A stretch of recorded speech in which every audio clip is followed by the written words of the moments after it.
les amours, que personne ne vous dise de ne pas pleurer quand il faut. Il y a des pleurs qui valent la peine. Il y a des pleurs qui ont un sens. Il y a des pleurs qui régressent. Il y a des pleurs qui guérissent.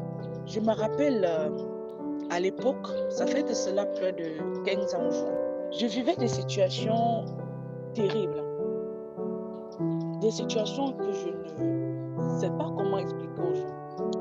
La seule chose qui me soulageait, je vous dis la vérité les amis, c'était quand je me mettais à pleurer. C'est-à-dire je bloquais. Je faisais tout pour ne pas pleurer, pour montrer aux gens que j'ai faim, que je suis rejetée, que je suis insultée, je suis bafouée, je n'ai pas de force, que je n'ai plus mon père. Je faisais tout pour ne pas montrer cette image d'orphelin. C'est pour ça que les amis, je n'aime pas certaines images. J'aimerais partager ceci avec vous. Quand je pars dans des deuils et que je vois les petits enfants qui restent orphelins, même si parfois je ne peux pas pleurer pour la mère, mais je pleure pour ces enfants parce qu'il faudrait que la mère soit forte. Et surtout, quand je vois que ces enfants, c'est peut-être leur maman qui est partie, je ne vous mens pas, au lieu je prie et je pleure pour ces enfants.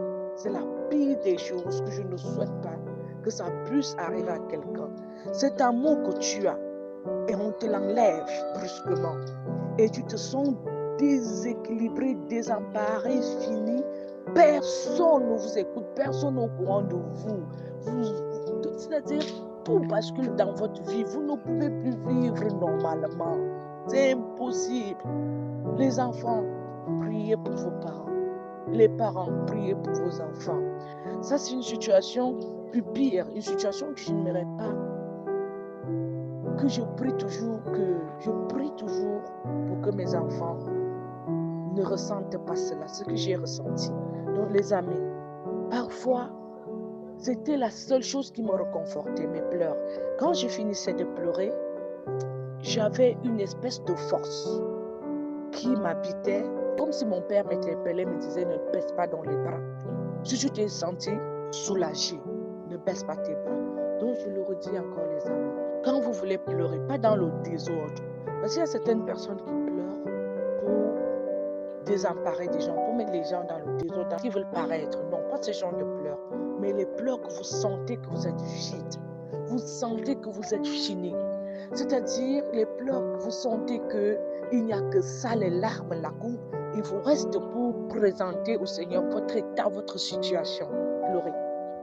Après avoir fini de vous ressentir lourde, remplie de chagrin, de beaucoup de choses, vous allez vous sentir très libre, très légère, très léger. Après ça, prenez votre décision en tout moment. Surtout, pas celle qu'il faut se venger. Il ne faut pas toujours se venger, les amis. Pas se venger. Ça, je ne peux pas vous encourager à se venger. Ça n'apporte pas du bien. La malnutrition a un impact très négatif dans la croissance des enfants orphelins démunis, qui pour la plupart prennent un repas par jour qui n'est pas équilibré. La Fondation La Fleur du Christ vous invite à apporter votre soutien pour éradiquer cette malnutrition. Merci.